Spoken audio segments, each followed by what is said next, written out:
"Not today. This is private. Step back." The words cracked through the morning air like a rifle report. The guard's hand shot forward, palm out, barring the narrow gate that led into the memorial grounds. Dylan Carter froze where he stood. His chest rose unevenly beneath his faded brown jacket, the fabric stretched thin across stooped shoulders. In his right hand, his fingers curled tight around a single flower, its stem trembling in rhythm with the faint shake of his grip. His other hand clutched a worn cane, the rubber tip pressed into gravel for balance. The officer's voice rose sharper, drawing stares from those in line behind. "Did you hear me? Move back, now!" Dylan flinched at the volume, but he did not step away. Instead, he steadied himself against the gate with the edge of his palm, the cold iron biting against his skin. His lips parted slightly as though to explain, but the words faltered before they could form. His throat caught, his breath shallow. The ID card in his shirt pocket slipped halfway free as his chest heaved. It dangled there, edges frayed, as though bearing the weight of decades. Dylan lowered his gaze to it, then back to the flower in his hand. Slowly, deliberately, he brought the stem to rest against his chest. His knuckles whitened from the effort of holding on. Children tugged at their parents' sleeves, pointing at the commotion. Some adults frowned, some shook their heads. A man in line muttered under his breath, "Shouldn't be causing trouble at his age." The comment spread a ripple of discomfort, but no one stepped forward. Dylan's eyes lifted to the memorial beyond the bars. Beyond the guard's outstretched hand, he could just glimpse the polished stone and the line of Marines standing tall in crisp dress blues. Their white caps gleamed beneath the muted light of the cloudy morning. They had not moved, not broken formation, but a few heads tilted slightly, eyes flicking toward the gate. The air seemed to tighten, the scent of cut grass mixed with the faint tang of polish from the ceremonial rifles resting at the Marines' sides. Dylan shifted his weight, his knees quivering as he tried to hold his ground. His lips trembled, but no sound came. The guard's voice cut again, harsher this time, carrying over the silence of the waiting crowd. "You are not authorized. Turn around and leave, or I'll have you escorted." Gasps fluttered from the line. A woman clutched her purse tighter, whispering to her husband. The man only shook his head, eyes fixed on the flower in Dylan's hand. The old Marine's jaw clenched faintly, the lines around his mouth deepening. He did not argue. He did not raise his voice. He simply pressed the flower tighter to his chest and stood still, his breath shallow, his silence louder than any plea could have been. The officer shifted impatiently, his polished shoe grinding gravel underfoot. The crowd shifted with him, unease thickening in the air.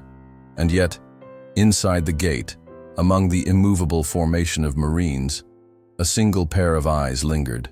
A young officer in the line had noticed not the cane, not the trembling hands, but the precision in the old man's posture. Bent though his frame was, Dylan stood as though still at attention. His silence carried the weight of discipline, not defeat. The officer's jaw tightened, his gaze narrowed. His fingers flexed once against the hilt of the ceremonial sword at his side. He had not planned to move. Not today, not during ceremony, but sometimes a man's silence could be louder than an order, and this silence had already been heard. If you believe every veteran deserves respect, please subscribe, because every view helps this message reach those who need it most. Dylan Carter kept his eyes fixed beyond the gate, past the officer's outstretched arm and the polished black iron that divided him from the place he had come to reach. The memorial lay only a few steps away, its stone face catching the muted light of the overcast sky. Names carved deep into the wall seemed to glow faintly where streaks of dew lingered. He had traced those names many times before, each letter etched not only in stone but in the folds of his memory.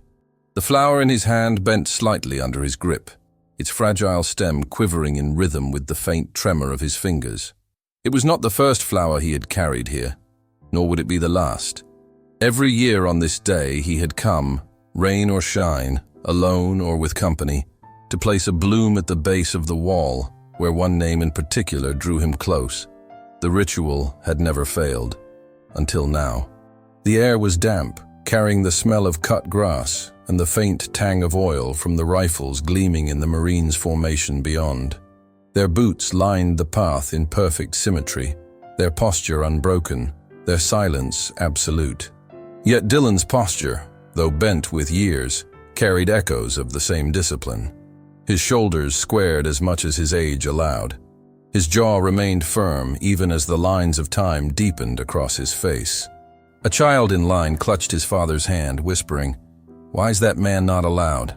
The father hushed him quickly, glancing away with discomfort. The words hung in the air, unacknowledged but not unheard. Dylan's eyes flicked toward the boy only briefly, his expression softening for a heartbeat before returning to the wall. The officer at the gate shifted impatiently, adjusting his collar as though the very sight of the old man unsettled him. "I said step back," he muttered again, quieter this time, but with no less edge. His polished shoe scuffed against gravel, the sound sharp in the stillness. Dylan did not move. His cane pressed firm against the ground, anchoring him in place. His breath came shallow, each inhale tugging faintly at his chest, but he held himself steady. A faint breeze rustled the leaves overhead, carrying with it the faint metallic rattle of the flagpole nearby. Dylan's eyes lingered on the flag for a moment, its folds snapping once before settling again. He had saluted that same flag in years past, with a younger man's strength, but the respect in his gaze was unchanged. People behind him shuffled, uneasy. A man muttered, "Holding up the line," and another sighed audibly. Dylan heard, though his expression did not shift. He had learned long ago that silence was stronger than answering back. His hand, though, pressed tighter against the flower, as though shielding it from the weight of their impatience. A woman near the front of the line glanced at him, her brow furrowed. She opened her mouth slightly, as if to speak, but hesitated. Her eyes flicked toward the officer at the gate, then back to Dylan, and at last she said nothing. Her silence stung more than her words might have. Dylan shifted his stance, his knees stiff, his cane angled slightly for support. Even in that motion, there was care, a deliberate effort to maintain composure, to move with steadiness rather than show weakness.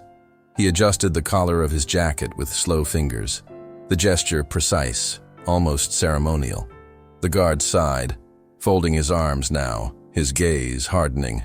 "I said, not today."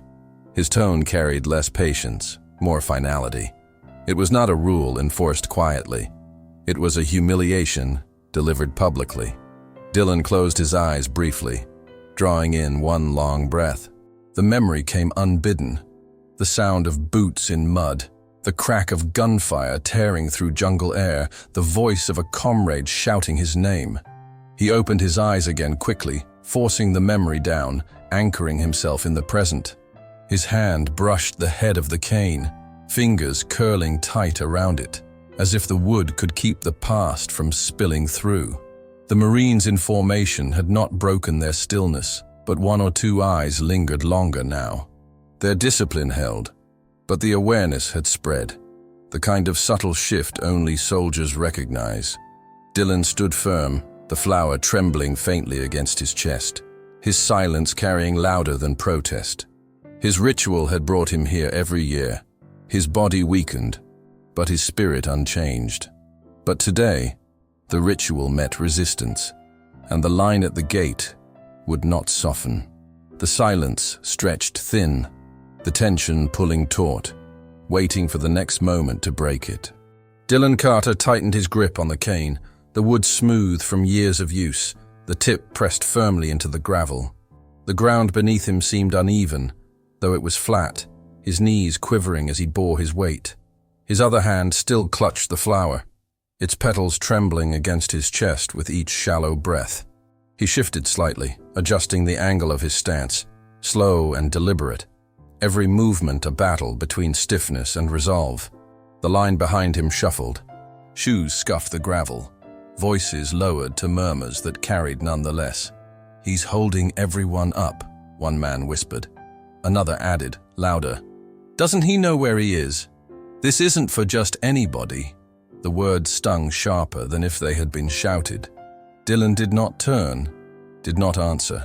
His eyes remained locked on the stone wall within, the memorial that called him forward. The officer at the gate exhaled hard, his patience fraying. His hand tapped the side of his leg, fingers restless against the fabric of his pressed trousers. "Sir," he barked, his voice rising again. "I told you already. Step back, now." The last word cracked like a whip, snapping the air between them. Dylan's hand trembled faintly against the cane, but he did not yield. He straightened as much as his age allowed, shoulders squaring. The flower pressed firmer to his chest, its stem bending under the pressure of his fingers. He lifted his chin, not in defiance, but in dignity. A breeze stirred, carrying with it the faint scent of damp earth and fresh paint from the whitewashed pillars near the gate. Dylan breathed it in deeply, his chest expanding, his eyes softening. It reminded him faintly of mornings long ago, of formation at dawn, when the air was heavy with dew and anticipation. For a brief moment, his lips parted as though to speak to someone unseen, but the words never came. The officer's jaw tightened. He took one step forward, closing the space between them, his shadow falling across Dylan's stooped frame. "Do not make me repeat myself again." His tone was lower now, but sharper, honed with irritation. A woman near the front of the line leaned to her companion, her voice hushed but audible. "He's so old. Why won't they just let him through?" Her companion only shook his head, glancing nervously at the officer, unwilling to meet Dylan's gaze. The woman's question hung unanswered, swallowed by silence. Dylan's knees wavered, but his cane held him steady. He adjusted his jacket with his free hand, smoothing the worn fabric across his chest. The motion was precise, almost ceremonial, like a man still dressing his uniform, still carrying the habits of years past. His breath steadied with the ritual. His composure returned in the smallest of gestures. The whispers continued, sharper now. "Looks like he doesn't even know where he's going. Some people just want attention." Laughter followed, quick and quiet, the kind meant to be shared between cowards who believed themselves unnoticed. Dylan heard it all, yet his expression did not falter. His silence weighed heavier than their mockery. The Marines in formation remained unmoved, but subtle shifts rippled through them. A pair of eyes flicked sideways, then forward again. A jaw clenched, shoulders stiffened further. They were trained not to break, yet every man in uniform had heard the officer's bark, had seen the flower pressed against the old man's chest. Dylan glanced down briefly, his eyes catching the stem of the flower. One petal had bent, bruised from the pressure of his grip. Gently, with a tenderness at odds with his weathered hands, he smoothed it between his fingers.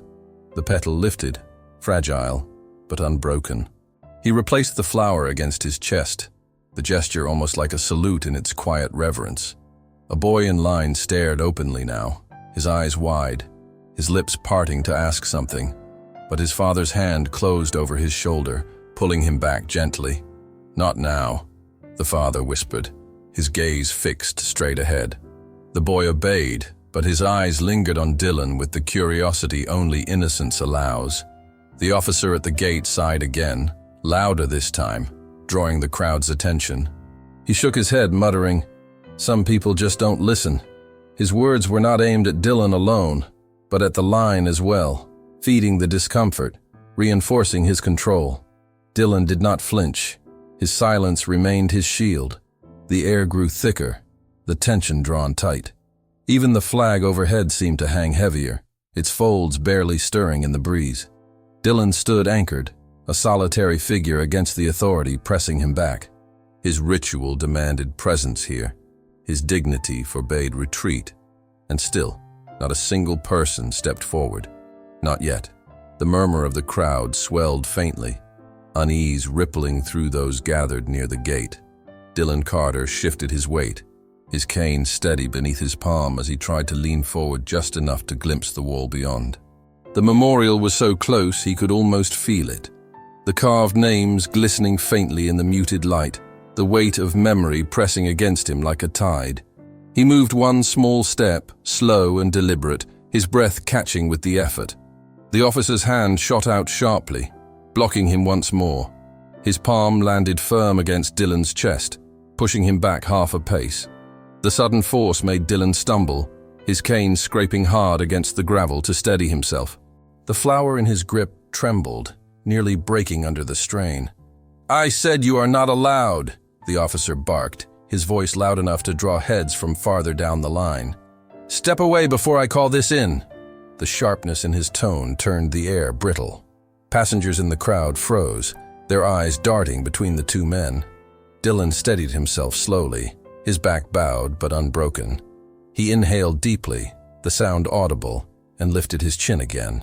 His lips remained closed, no argument rising, only silence meeting the force of the command. He pressed the flower tighter to his chest, his knuckles pale with strain. The officer scoffed audibly, shaking his head with exasperation. "You're wasting everyone's time." He glanced at the line, his voice louder now, pointed toward the crowd. "Folks, move back and give him space. He's not going through today." The command carried the authority of finality, shutting down protest before it could rise. A young woman near the front of the line stepped forward slightly, her brow furrowed. Her voice trembled but carried enough to reach the officer. "He's clearly a veteran. Just let him place the flower." Her plea was simple, her tone respectful. The officer's glare snapped toward her. "Ma'am, this doesn't concern you. Stand back." His words struck like a lash, silencing her instantly.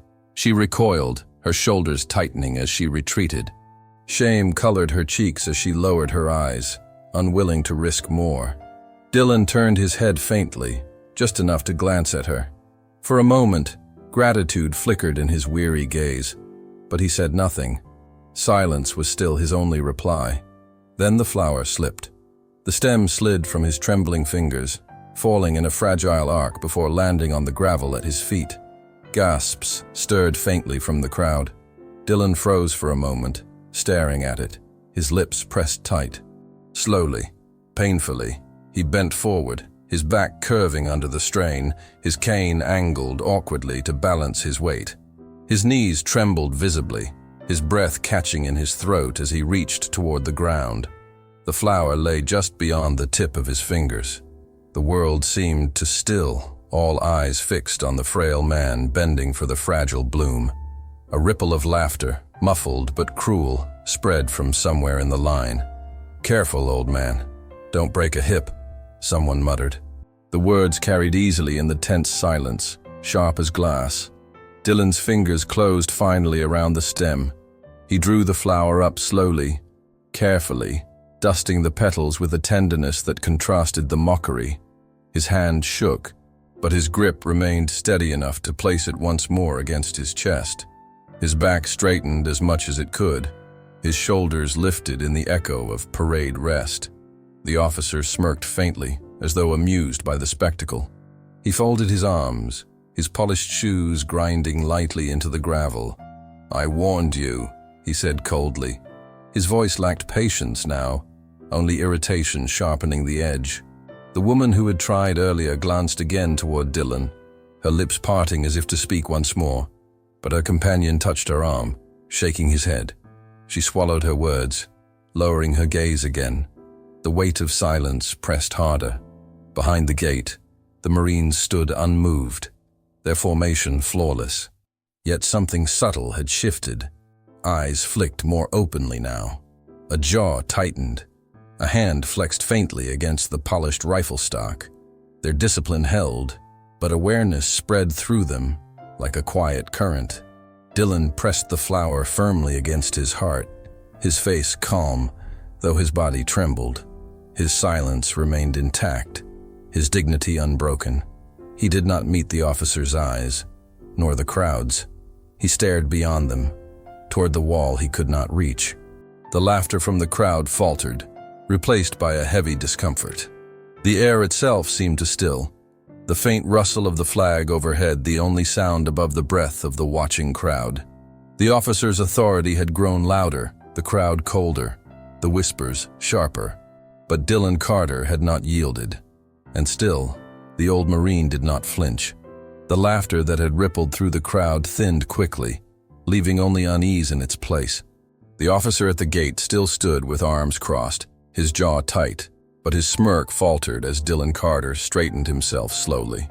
The old veteran pressed the flower firmly to his chest, his shoulders squaring with deliberate care. Though his body bent under the weight of years, the quiet strength in his posture echoed something deeper, the formation of a Marine who had once stood tall beneath harsher suns. Dylan adjusted the collar of his jacket, smoothing the fabric as though aligning a uniform before inspection. His hand, though trembling, moved with precision, each gesture steady, each crease flattened with purpose. He then brushed the flower gently, clearing away the faint dust of gravel from its petals. The action carried no show, no plea, only reverence. To him, this flower was not decoration. It was memory embodied. The officer shifted, discomfort flickering across his stern face. He had expected argument, perhaps begging, perhaps retreat. Instead, the silence that followed Dylan's careful ritual pressed heavier than words could have. The veteran's quiet dignity did not yield under insult. It grew sharper, a presence that unsettled those who watched. A man in line cleared his throat, awkwardly adjusting his tie. His eyes flicked toward Dylan, then away again, unable to meet the steady composure in the old Marine's face. A woman pressed her lips tight, her hands wringing together nervously. No one laughed now. The atmosphere had changed, not in volume, but in weight. Dylan lifted his chin faintly, his gaze steady beyond the gate. The memorial wall reflected light in narrow streaks, its polished surface glistening where morning dew still lingered. He breathed in deeply, chest rising with slow discipline, as if inhaling the memory of brothers long gone. His silence was not weakness. It was ritual. It was endurance. The flower rested firmly against his heart, his hand pressed lightly atop it. For a moment, his eyes closed. The breath he released trembled faintly, and a flash of memory stirred. Jungle mud thick under his boots, the echo of voices shouting orders, the metallic tang of smoke and fire. His hand tightened on the cane. He opened his eyes again, the memory swallowed, the present reclaimed. The crowd, though restless, grew quieter. Even those who had muttered impatience earlier shifted uncomfortably now. Some turned their heads away, ashamed of their silence. Others stared openly, drawn into the gravity of the old man's dignity. They had expected fragility. They found strength instead. The officer exhaled sharply, his eyes narrowing as if to reclaim control. Yet he did not bark again immediately. He watched Dylan, his authority unchallenged, but suddenly less certain. Against the frail figure before him, discipline shone brighter than command. The flag overhead stirred faintly, its folds snapping once in the breeze before settling again. The sound echoed in Dylan's ears like a distant salute, a reminder of days when he had stood shoulder to shoulder with men in uniform, eyes fixed forward, heart steady despite fear. That sound steadied him now. He straightened as much as his age allowed, his spine aligning with invisible order. Behind the gate, the Marines in formation remained unmoving, yet the shift in their awareness was clear. Eyes flicked toward him, not in curiosity, but in recognition. Subtle as it was, the silence of their posture deepened. They saw what others could not, the unmistakable trace of discipline, the quiet endurance of a Marine still holding the line. A boy in the crowd stared wide-eyed, tugging at his mother's sleeve. "He's standing like them," he whispered, pointing toward the formation. His mother hushed him quickly, but her eyes too lingered on Dylan, and for the first time her expression softened. Dylan's silence thickened into presence. His bent frame no longer seemed frail but unyielding, his trembling hands not weakness, but testament. The flower, the cane, the pressed collar, each small motion carried with it a reverence that even mockery could not diminish. The officer's lips parted, as though to speak again, but the words caught. The silence surrounding him was no longer his to command. He shifted his stance uneasily, his confidence wavering against the old man's unspoken strength. And within the rows of dress blues, one Marine's eyes had fixed fully on Dylan. His jaw tightened, his grip on the ceremonial sword at his side firming. Protocol chained his feet, but his heart had already begun to stir. One Marine in particular could not look away. Captain Marcus Ellery stood among the Marines in formation, his posture rigid, his jaw set, his gaze fixed straight ahead. His white cap cast a clean shadow across his brow, his polished sword resting perfectly against his side. From a distance, he appeared indistinguishable from the others, just another figure locked in ceremonial precision. Yet beneath the crisp lines of his uniform, his focus was not on the wall before him, but on the old man at the gate. Through the corner of his eye, Ellery had witnessed every moment. The officers barked commands, the flower trembling in Dylan Carter's hand, the humiliating shove that had nearly toppled him. The captain's chest tightened with each passing insult. The discipline drilled into his bones, straining against the impulse to step out of line. His breathing, controlled and even, masked the fire stirring beneath his calm exterior. The sounds of the memorial grounds pressed against him, the soft rattle of the flag overhead, the faint shuffle of the waiting crowd, the echo of the officer's sharp voice carrying too far in the morning air.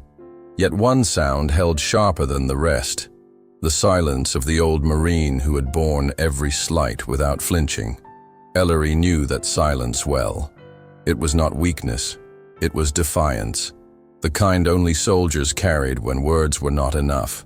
He shifted his grip faintly on the hilt of his sword, the leather-wrapped handle pressing firm against his palm. The motion was slight, so slight it might have gone unnoticed by any civilian watching. But among Marines, it was a tell. He was holding his line, yes, but ready to break it.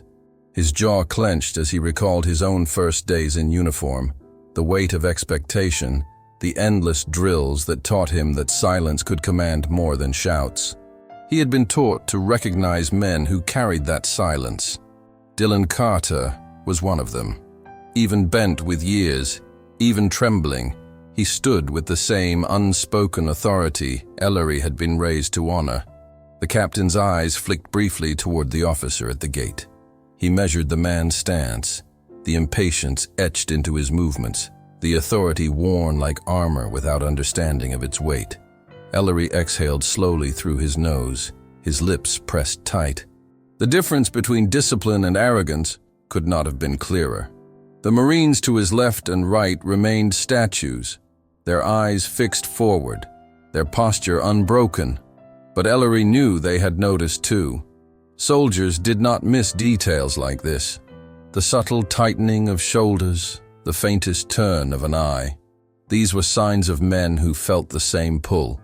They would not break protocol unless commanded, but the air between them thrummed with awareness. Dylan adjusted his collar again, smoothed the jacket across his chest, and pressed the flower back over his heart. The gesture was small, but it cut deep. Ellery swallowed hard, his throat tightening. He could almost hear the echoes of command from long ago. Men calling cadence, the sound of boots striking ground in unison. The old Marine had not lost that rhythm. He still moved with the precision of someone forged by discipline. The officer barked again, his voice growing harsher. "Sir, I warned you. Step back now, or you will be removed." His words struck sharp against the stillness, loud enough to carry even through the Marines' formation. A few civilians in the crowd gasped softly, the unease spreading.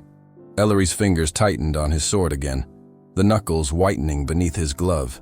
His lungs filled slowly, controlled, every breath an act of restraint. He had not moved yet, not spoken, but the coil inside him wound tighter with each passing insult. The old Marine did not answer, did not argue. His silence held, stronger than before, and Ellery's chest ached with the recognition of it. He could not ignore it much longer. Protocol demanded stillness, but honor demanded something else. Then came the words that cut deeper than the rest. A voice from the line of civilians, mocking and careless. rose just above the hush. What's he even doing here? Man's too broken to matter. The crowd shifted uneasily. The officer smirked faintly. Dylan Carter did not move, but Captain Marcus Ellery's restraint thinned to a thread. The tension around the gate stretched thin, a taut wire ready to snap. Dylan Carter stood motionless, the flower pressed against his chest, his silence unbroken. The officer's jaw clenched tighter as the crowd whispered, his irritation mounting with every second the old man refused to obey. His hands curled into fists before settling once more against his sides, his authority teetering toward cruelty. With a sharp step forward, the officer shoved against Dylan's chest again. The push was harder this time, not merely barring but forcing. Dylan staggered back a pace, his cane scraping loudly across the gravel as he fought to steady himself. His back bowed further under the weight of the motion, but he did not fall. He caught himself, adjusted his stance, and lifted his chin again, silent as ever. Gasps rippled through the waiting line. A woman covered her mouth, her eyes wide with disbelief. A man muttered, "That's enough," under his breath, though no louder than that. The crowd's unease thickened, pressing into the air like humidity before a storm. The officer's voice lashed out again, loud enough to echo off the stone walls beyond the gate. "You are not welcome here. Step aside." His tone was final, his words carrying not just denial, but humiliation. The sound struck Dylan like a blow, yet he remained steady, shoulders squared, the flower still held with reverence against his heart. Inside the grounds, among the formation of Marines, Captain Marcus Ellery's jaw clenched so hard it ached. His breath caught, his discipline strained to breaking. The echoes of insult, the sight of a fellow Marine shoved back from the place he had earned with blood, burned hotter than he could bear. His fingers flexed once more on the hilt of his sword, and then he moved. The sound was subtle at first, just the crisp scrape of leather soles breaking from stillness. His boot lifted, then struck the pavement with a sharp thud that cut through the silence. He stepped forward, leaving the line, his posture straight, his cap shadowing eyes that burned with purpose. Every head in formation tilted fractionally, the motion as precise as it was inevitable. The break of one man carried through the entire unit, the silence deepening into something heavier, charged with expectation. The crowd's whispers died instantly, replaced by hushed awe. Eyes widened, breath stilled, as the young captain's stride carried him closer to the gate. His boot struck with rhythmic authority, not rushed, not hesitant, but measured, inevitable. Each step landed like a drumbeat, echoing across the grounds. The officer at the gate faltered, his eyes darting toward the approaching figure. His voice, once sharp, caught in his throat. He adjusted his stance nervously, the authority in his posture cracking under the weight of what approached. Dylan Carter lifted his gaze. For the first time, his eyes left the wall and fixed on the Marine stepping toward him. In that look, recognition flickered, not of the man himself, but of the uniform, the brotherhood it carried, the unbroken line it represented. His lips parted faintly, his breath catching, though no words escaped. The flower trembled against his chest, not from fear, but from the weight of the moment pressing on him. His silence no longer stood alone. It had been answered. The captain's boots struck again, closer now, each step pulling every gaze in the crowd toward him. The air seemed to tighten, the world shrinking to the narrow space between the gate and the man who had been denied entry. And as Marcus Ellery drew near, every Marine's head turned as one. Captain Marcus Ellery's stride carried him to the gate with unbroken rhythm, his boots striking the pavement with the certainty of decision. The crowd parted their gazes to watch. The officer at the gate stiffened nervously, and the Marines in formation held their posture, though the energy between them shifted. The sound of each step grew louder in the silence, until even the rustle of the flag above seemed to bow to its cadence. When Ellery reached the gate, he halted directly before Dylan Carter. For a long, weighted moment, the two men stared at one another, one young, the other weathered, both marked by the same unspoken code that needed no introduction. Ellery's breath was steady, his jaw firm, his eyes sharp. Dylan's breath came thinner. His shoulders sagged beneath years, yet his gaze carried the same discipline, the same recognition. Ellery's hand rose sharply, fingers pressed in rigid precision against his brow. The salute cut through the stillness with a clarity that needed no words. It was not for the officer, not for the crowd. It was for the man standing frail yet unyielding on the other side of the bars. Dylan's lips trembled, his chest tightening. For the first time that morning, his eyes glistened openly. He did not return the salute. His hand clutched the flower, his cane anchoring his weight. But the faintest nod dipped his head in answer, as steady and solemn as any gesture of his past. Then Ellery bent. Slowly, deliberately, he lowered himself until one knee pressed against the ground. His gloved hand reached to the gravel at Dylan's feet, where a single petal had broken loose when the flower had fallen earlier. He lifted it with the same care a man might show lifting a medal from sacred earth. His fingers closed gently, protecting the fragile bloom as he rose again. Stepping closer, Ellery extended his hand, palm open, offering the flower back. Dylan's hand trembled as he reached forward, his fingers brushing against the smooth leather of the captain's glove. The transfer was silent, reverent, more binding than any spoken vow. The flower was not simply returned, it was honored. Gasps stirred faintly in the crowd, some stifled, others carried on soft breaths of awe. The officer at the gate shifted back a half step, his authority unraveling beneath the weight of what had just passed. He opened his mouth as though to object, but no words formed. The silence drowned him out. Dylan pressed the flower again to his chest, his hand steadying against the fragile stem. His lips curved faintly, not a smile but a recognition of respect, of memory, of belonging not yet forgotten. Ellery remained before him, his posture unyielding, his presence a shield of dignity against humiliation. Behind him, the Marines in formation stirred. Their posture had not broken, yet the shift was palpable. Backs straightened further, jaws set harder, eyes sharpened. The silence they held was no longer neutral. It carried weight, anticipation, the readiness of a unit waiting for a signal unspoken but inevitable. The crowd felt it too. Where discomfort had lingered before, now reverence settled. Parents pulled their children closer, not to shield, but to show. The murmurs stilled entirely. The only sound was the faint snap of the flag overhead and the low hum of distant traffic beyond the grounds. The air grew heavy with expectation. Ellery's gesture had not ended the confrontation. It had begun something larger, something that would demand response. The silence of the formation was not ordinary silence. It was waiting. The silence pressed heavy over the memorial grounds, thicker than the overcast sky above. Dylan Carter stood with his hand clutching the flower to his chest, his shoulders bent yet squared with resolve. Captain Marcus Ellery remained before him, tall and unyielding, his eyes steady as the crowd held its collective breath. The gate, meant to divide, now stood as a stage for a truth long unspoken. Ellery's voice cut into the silence, low at first but sharpened with purpose. "Do you know who this man is?"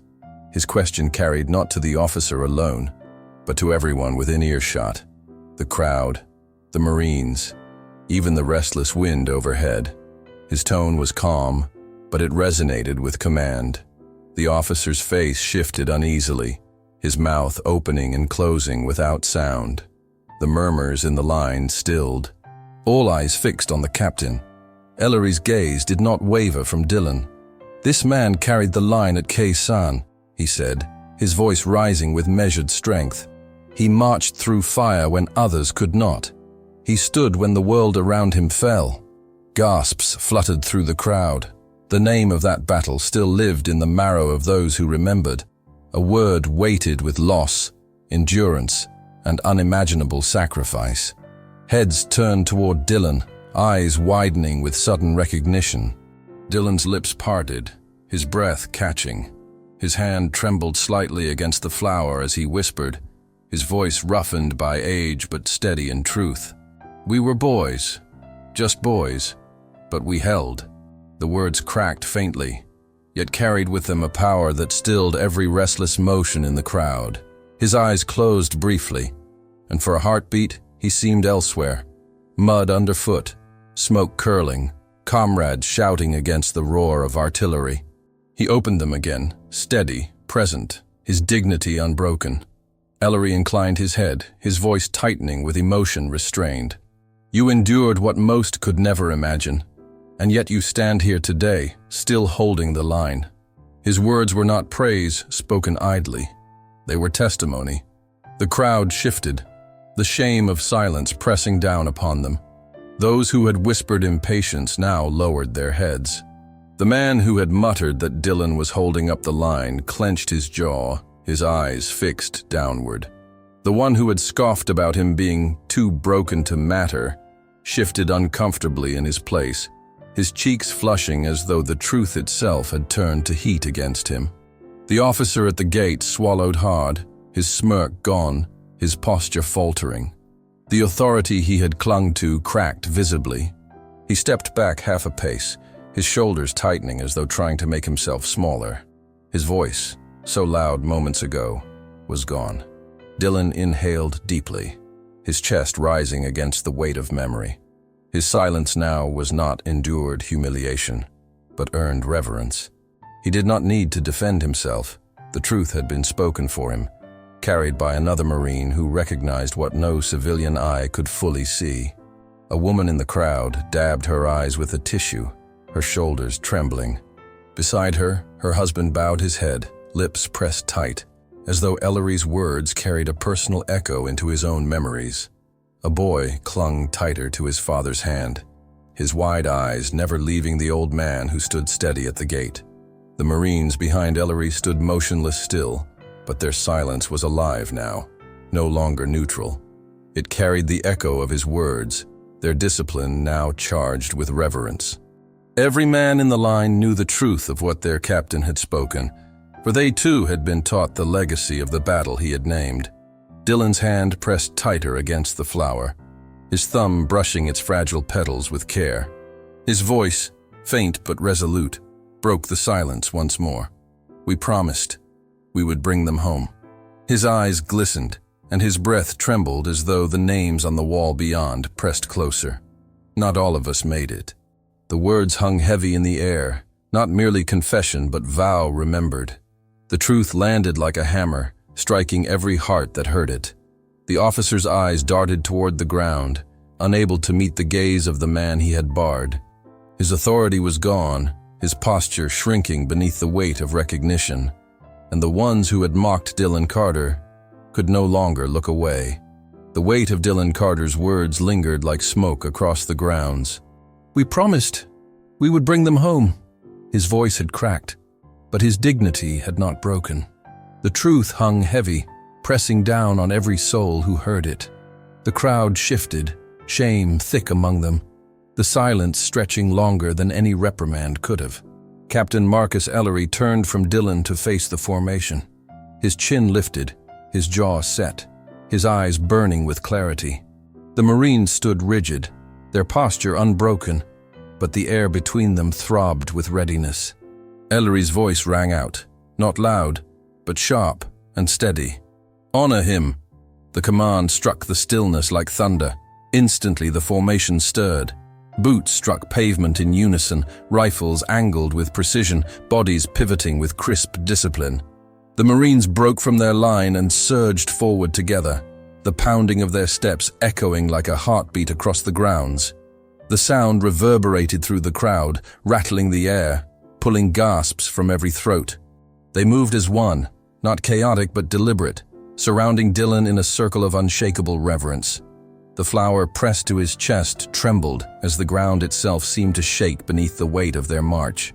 The young officer at the gate stumbled backward, his authority dissolving as the sea of dress blues closed in around the old man he had tried to deny. His voice caught in his throat. He did not speak. The crowd froze, wide-eyed, their earlier whispers silenced by the sheer gravity of the moment. Mothers pulled children close, fathers removed their caps, hands pressed instinctively to hearts. What they witnessed was no spectacle. It was ceremony born from truth. Ellery stepped forward, the circle of Marines parting slightly to allow him through. He reached the gate, and without hesitation, unlatched it himself.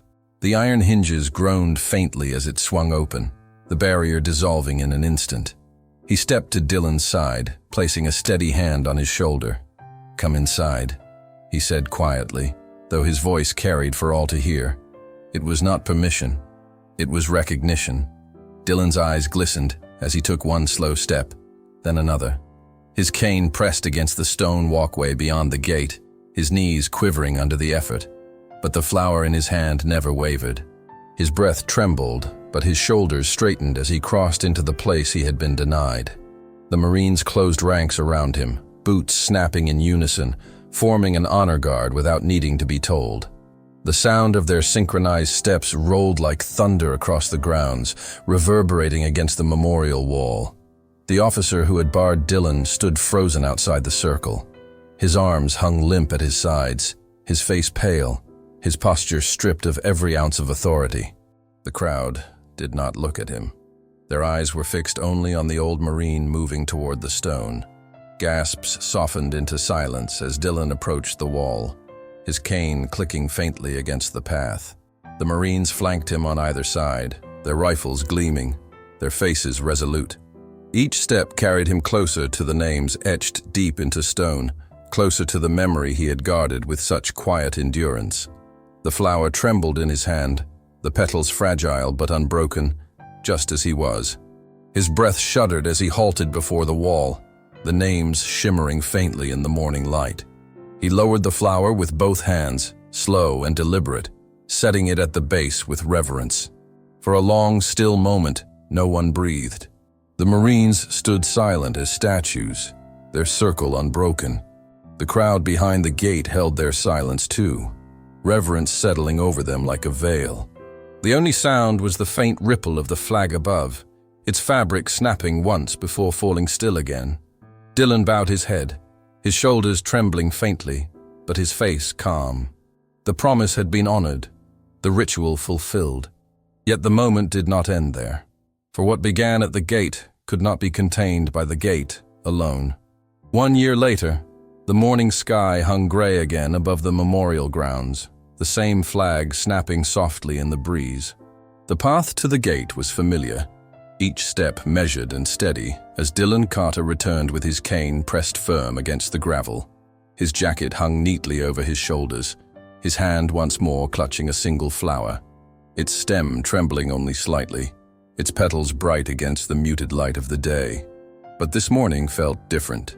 The air carried no tension, no sharp commands, no whispers of dismissal. Instead, reverence lingered in the hush of the waiting crowd. People stepped aside as Dylan approached, not with impatience but with quiet respect. Heads dipped subtly, voices lowered. The line parted to make way for him, a clear path stretching all the way to the gate. At the gate itself stood the same officer who had once barred him. His uniform was as sharp as before, but his posture was different. Shoulders squared, chin lowered slightly, his hands clasped firmly in front of him. When Dylan drew near, the officer did not raise a hand to stop him. Instead, he stepped aside without a word, his head bowing faintly in acknowledgement. The barrier that had once humiliated was gone. In its place stood a man who had learned. Inside the grounds, the Marines awaited him. They were not standing in ceremonial stillness this time. They had gathered deliberately at the entrance, a line of dress blues stretching across the path. As Dylan passed through the gate, every hand rose in perfect unison. Salutes cut the air sharply, each one held firm, each one offered to him. Dylan's steps slowed, his eyes glistening as he moved down the narrow aisle they had formed for him. His cane tapped softly against the stone, his shoulders rising with a deep breath. For the first time in years, his ritual did not carry the weight of solitude. He was not an old man forcing his way through resistance. He was a Marine among Marines, still recognized, still honored. He reached the wall at last, the flower steady in his hand. He lowered himself slowly, his knees bending as carefully as his strength would allow, and placed the bloom at the base of the stone. His palm lingered against the carved name before him, the rough letters cool beneath his trembling fingers. He closed his eyes, drawing in a breath that shuddered as it left him. Peace, not struggle, filled his chest. When he rose again, the circle of Marines still stood at attention. Beyond them, the crowd bowed their heads in silence. No voices rose, no whispers broke the moment. The respect was unanimous, unspoken, complete. Dylan turned, his gaze sweeping the grounds. He saw faces softened with recognition, children staring in awe, families holding hands tightly as they watched. The officer at the gate still stood with his head lowered, his silence now heavy with humility. Dylan pressed his hand over his chest, fingers resting against the pocket of his jacket, where the flower had lain moments before. His eyes softened, and a faint smile curved the edges of his lips. The ritual had endured, but now it was no longer his alone. From that day forward, no veteran stood waiting outside that gate. It became tradition. When one arrived, Marines stepped forward, salutes lifted, and the path was opened without question. No one was left outside. No one was forgotten. The flag above snapped once more in the wind, its colors rippling against the gray sky, its fabric catching the light like fire. Dylan Carter stood beneath it, shoulders squared, not as a frail man pressing against resistance, but as a Marine honored among his own. If stories like this resonate with your heart, like and subscribe for more untold moments of honor and kindness. Let us know where you are watching from, and if this moment brought back memories you carry with you. The best way to honor their memory is to keep listening. Click on the suggested video now, and we will walk together through another untold chapter of courage and sacrifice.